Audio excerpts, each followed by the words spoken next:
Welcome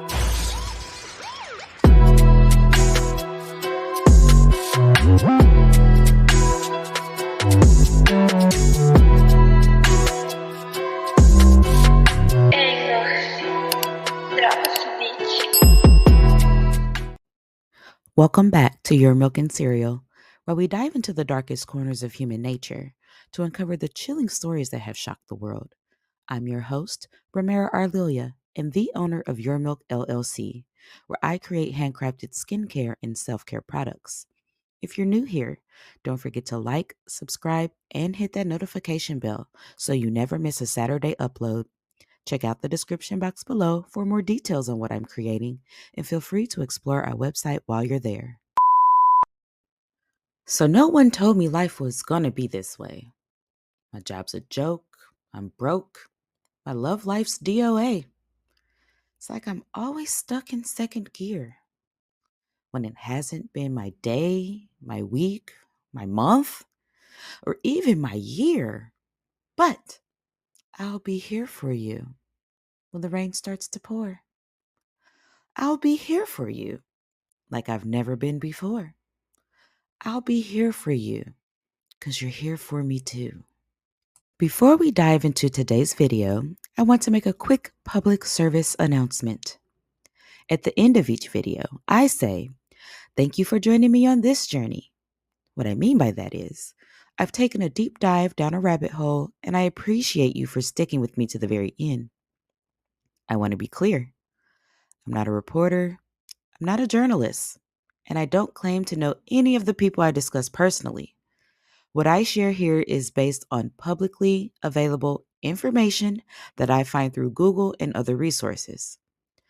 Recently, someone asked me about something I said in a video, and the reason behind it is simple. When we speak, we rely on three mechanisms: respiration of the lungs, phonation at the larynx, and articulation in the mouth. If you ever disagree with something I've mentioned, I encourage you to share your sources with me. I'm always open to learning more. Or, if you've done your own research, feel free to direct me to your video. Now, let's get into today's story. See what I did there? Friends is one of my all-time favorite shows and one of the rare instances that I finished the entire series. Living Single is another favorite, but we'll save that discussion for the comments because I know it's coming. October 2023 marked the tragic loss of Matthew Perry, an actor beloved by millions for his iconic role on Friends.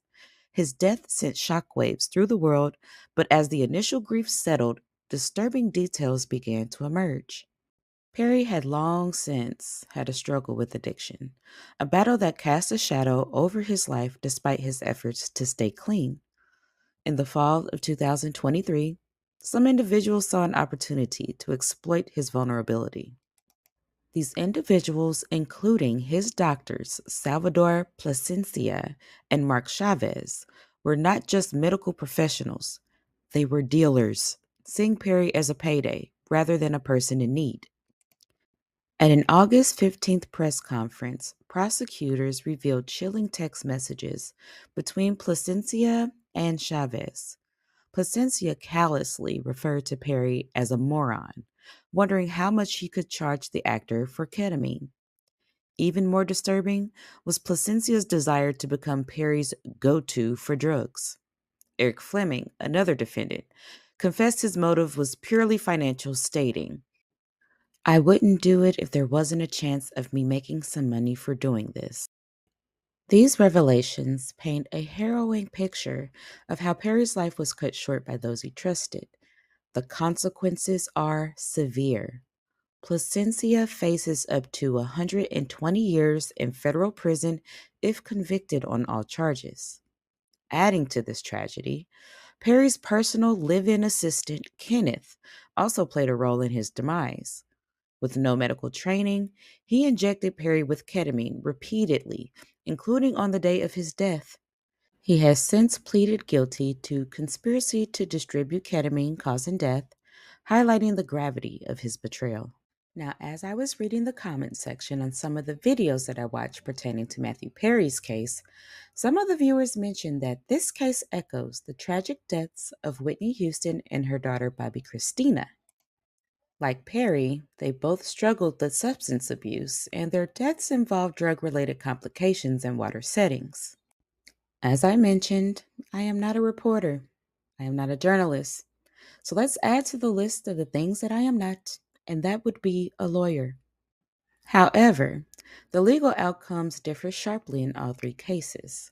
In Whitney's case, her death was ruled accidental with no criminal charges brought against those who may have supplied her with cocaine. Similarly, Bobbi Kristina's boyfriend, Nick Gordon, was found legally responsible in a civil case for her death after giving her a toxic cocktail, but he faced no criminal charges.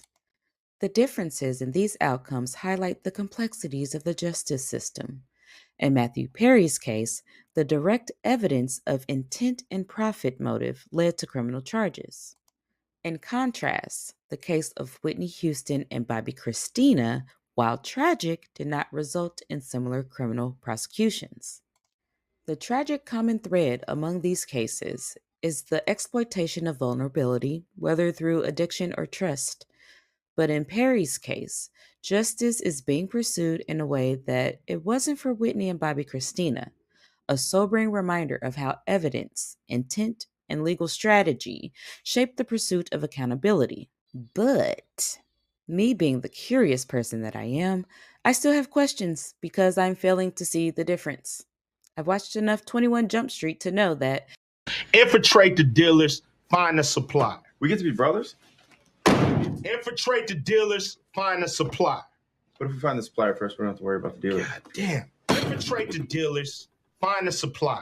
no, there was not a direct underground drug ring with the ketamine queen. But how would we ever know that was the case if it was never further investigated?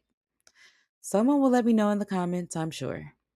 Matthew's stepfather, Keith Morrison, recently spoke out expressing the family's heartbreak and the relief that justice is finally being pursued. We're grateful for the exceptional work of the agencies involved, he said, hoping this case will serve as a stark warning to others who profit from pain. Okay, not a single person asked for this, but I'm going to throw this out there anyway. What about what happened to Kurt Cobain? He was found with so many drugs in his system that it raised many questions if he was even capable of holding the shotgun that ended his life. Many suspect that even his wife at the time, Courtney Love, knew a lot more than she was letting on. We can do an entirely different video on that case if you wish, because this whole Matthew Perry case might definitely be setting a precedent into some deeper problems that plague not only Hollywood, but even our communities. These smaller dealers have to be getting supplied somehow, right? Matthew Perry's story is far from unique, but his legacy might be just what's needed to spark change. This is a battle that doesn't end with his death. It's a call to action to protect the vulnerable, to fight against those who profit from suffering, and to ensure that justice is served. Let's keep the discussion alive in the comments. What are your thoughts on the differences and legal outcomes between these three cases? Do you think justice was served in each? Do you believe that the drug suppliers should always be held criminally responsible for overdose deaths? Or does it depend on the circumstances? I'm curious to know your thoughts. Thank you for joining me on this journey. This developing story certainly threw me for a loop. We're still on the road to 500 subscribers by my birthday on August 31st. So, as of this recording, I am at 499.